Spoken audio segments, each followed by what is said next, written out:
Hello, students. Today is Monday, the 8th of August, 2016. Here are your top announcements. Happy Monday, everybody. Hope you're bright-eyed and bushy-tailed and ready to go today because it's gotten real. This week is our first due week. So on Friday at midnight, whatever time zone you're in, all of your assignments that have been assigned to be due for August the 12th are due. So get busy. Get your work done. If you're already done with some of it, then great. If not, keep working. If you need help, please ask your teachers. If you are totally lost, then maybe you want to attend their office hours. But everything's due Friday.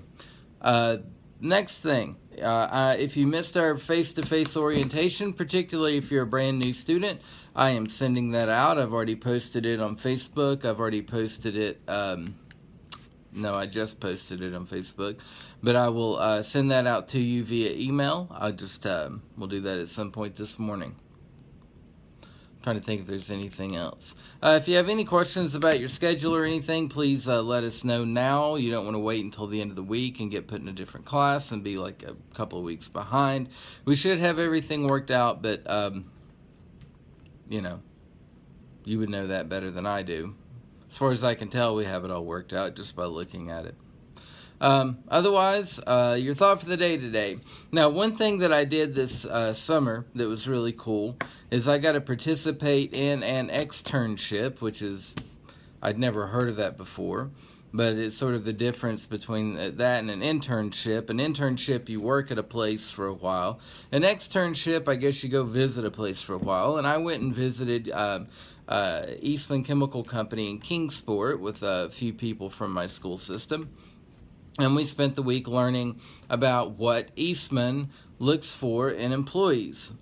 And it was really kind of eye-opening because I have always worked in education. I mean, I got my first teaching job when I was 23, and then I've been an educator ever since.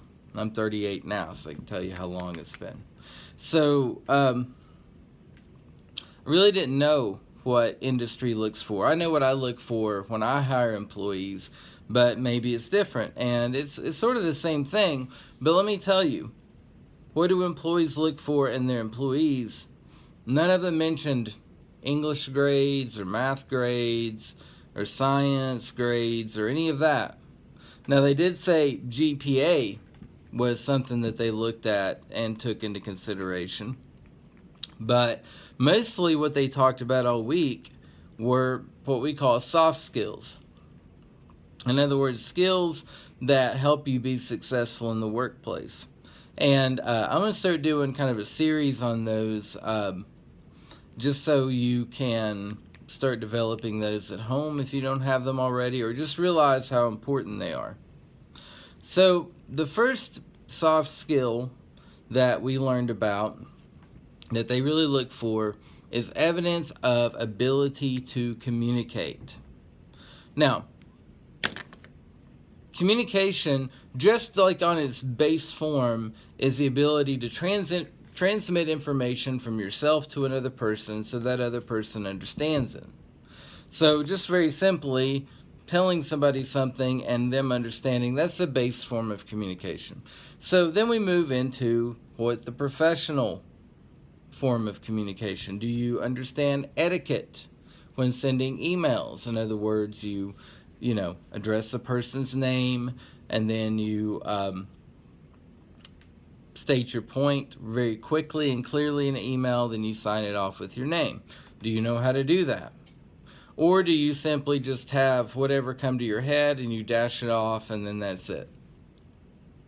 One's good communication, one is not. The other part of communication is oral communication. Are you good at, introducing yourself? Are you good at making a presentation if you have to? Are you good at summarizing your thoughts very briefly? That's communication. And lastly, the biggest part about communication, especially in a worldwide business like Eastman, is how well are you able to communicate with people outside of your culture?